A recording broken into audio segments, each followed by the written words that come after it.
Yeah, when will Oklahoma see its peak? Well, again, I'm cautiously optimistic that we're seeing the cases start to trail off or not rise as rapidly.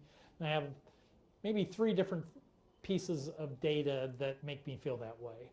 Number one, David Kendrick did report that the positivity rate, the percentage of tests that are being done in Oklahoma that come back positive, has started to trail off. In other words, we hit the peak of positivity.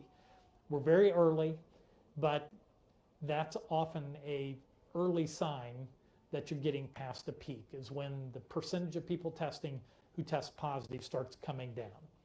The second thing, just something in our own health system. We see far fewer people today, staff, nurses, doctors, respiratory therapists, other people that work in our system that are in quarantine or isolation.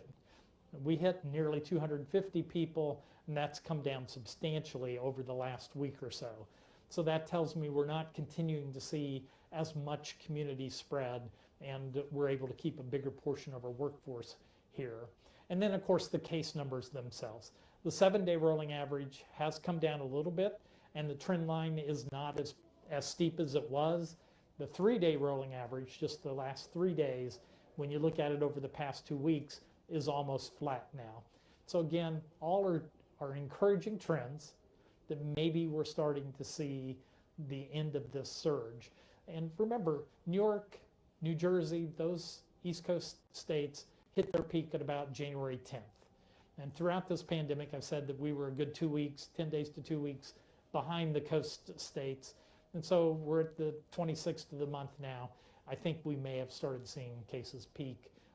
And I'm hoping that we see a fairly rapid fall off of cases, though the one difference that we may be dealing with is we have more unvaccinated people in our state proportionally. So maybe our case counts won't drop off quite as fast.